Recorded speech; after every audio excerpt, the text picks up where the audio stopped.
আজি খগৰাপাৰ মণ্ডল সমিতি ভাৰতীয় জনতা পাৰ্টিৰ আমাৰ কমিটি গঠন হোৱাৰ পিছত প্ৰথমখন কাৰ্যনিৰ্বাহক সভা আমাৰ নানকাভৰীয়া আমাৰ ৰূপজ্যোতি হাইস্কুল সভাগৃহত অনুষ্ঠিত কৰা হয়। আৰু ইয়াত আজিৰ এই সভাত বিশেষভাৱে ভাৰতীয় জনতা পাৰ্টিৰ ৰাজ্যিক সমিতিৰ নিৰ্দেশ মৰ্মে অহা নিৰ্বাচন কেন্দ্ৰিক গাঁও চলো অভিযানৰ ওপৰত বিশদভাৱে আলোচনা কৰা হয়।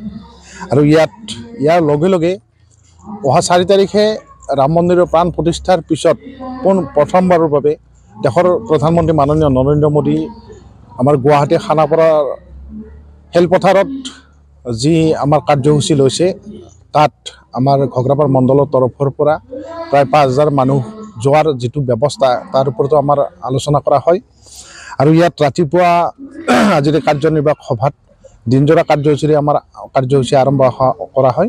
ৰাতিপুৱা আমাৰ পতাকা উত্তোলন, দলীয় পতাকা উত্তোলন, আৰু তাৰপিছত আমাৰ বন্তি প্ৰজ্বলন, পুষ্পাঞ্জলি অৰ্পণ, ভাৰত মাতাৰ ওচৰত বন্দে মাতৰম পৰিৱেশনৰ লগতে মণ্ডল সভাপতি হিচাপে মোৰ আদৰণি ভাষণ থাকে।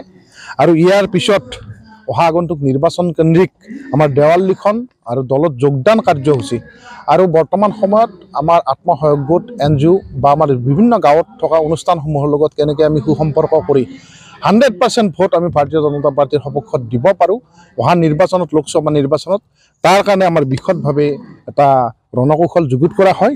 আৰু ইয়াৰ লগে লগে আমাৰ জিলাৰ বিষয়ববীয়াসকলে উপস্থিত থাকে আৰু বিভিন্ন টপিকৰ ওপৰত তেখেতসকলে আলোচনা কৰে।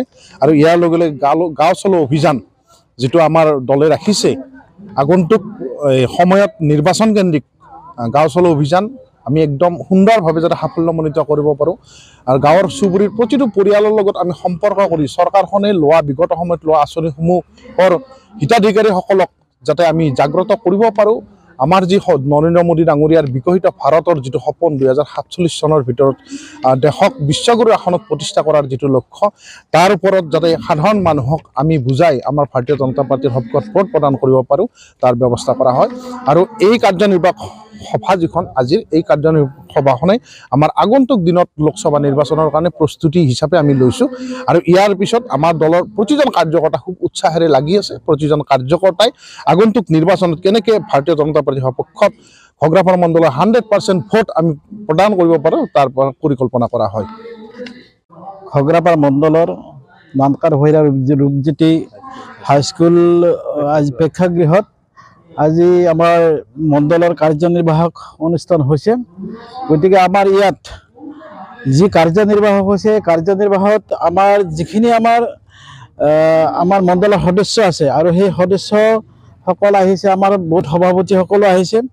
আৰু এই সভাত আমাৰ আগন্তুক লোকসভা নিৰ্বাচনত আমি কেনেকুৱা ধৰণৰ প্ৰস্তুতি চলাম আৰু তাক লৈ আমাৰ ইয়াত বিভিন্ন ধৰণৰ ইয়াত বক্তব্য ৰাখিব। আৰু আমাক ৰাজ্যিকৰ পৰা যিখিনি নিৰ্দেশনা দিছে সেই নিৰ্দেশনাখিনি আমি আমাৰ কাৰ্যকৰ্তাৰ মাজত আমি দেখুৱাই দিব লাগিব। আৰু আগন্তুক দিনত আমাৰ কাৰ্যকৰ্তাসকলে কেনেকুৱা ধৰণে ৰাইজৰ লগত থাকি কেনেকুৱা ধৰণে কাম কাজ কৰিব তাৰ কাৰণে আমি আজি এই কাৰ্যনিৰ্বাহক সভাখন অনুষ্ঠিত হৈছে।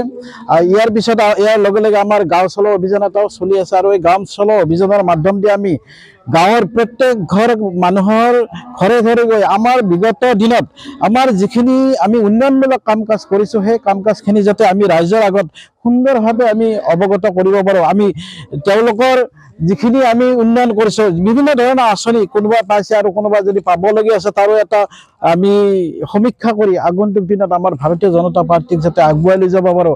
আৰু লগতে আমি 2024 চনৰ আমাৰ যে লোকসভা নিৰ্বাচন, আৰু লোকসভা নিৰ্বাচন যাতে আমি অসমৰ পৰা 12টাৰ পৰা 13টালৈকে আমি চিট আগুৱাই লৈ যাব পাৰোঁ। তাকে আমি এই মণ্ডলৰ যি কাৰ্যনিৰ্বাহক আমাৰ মিটিং হৈছে, সভা হৈছে, এই সভাৰ মাধ্যম দি গোটেই আমাৰ ইয়াতে গোটেই অসমতে আমাৰ এই সভা চলি আছে। আৰু এই সভাৰ মাধ্যম দি আমি আগন্তুক দিনত লোকসভাৰ যি নিৰ্বাচন তাৰে প্ৰস্তুতি কৰি আছোঁ।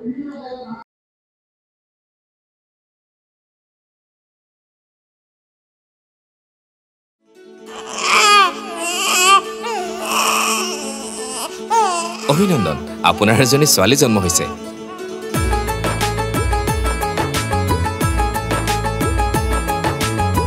লাহি পাহি এজনী পৰী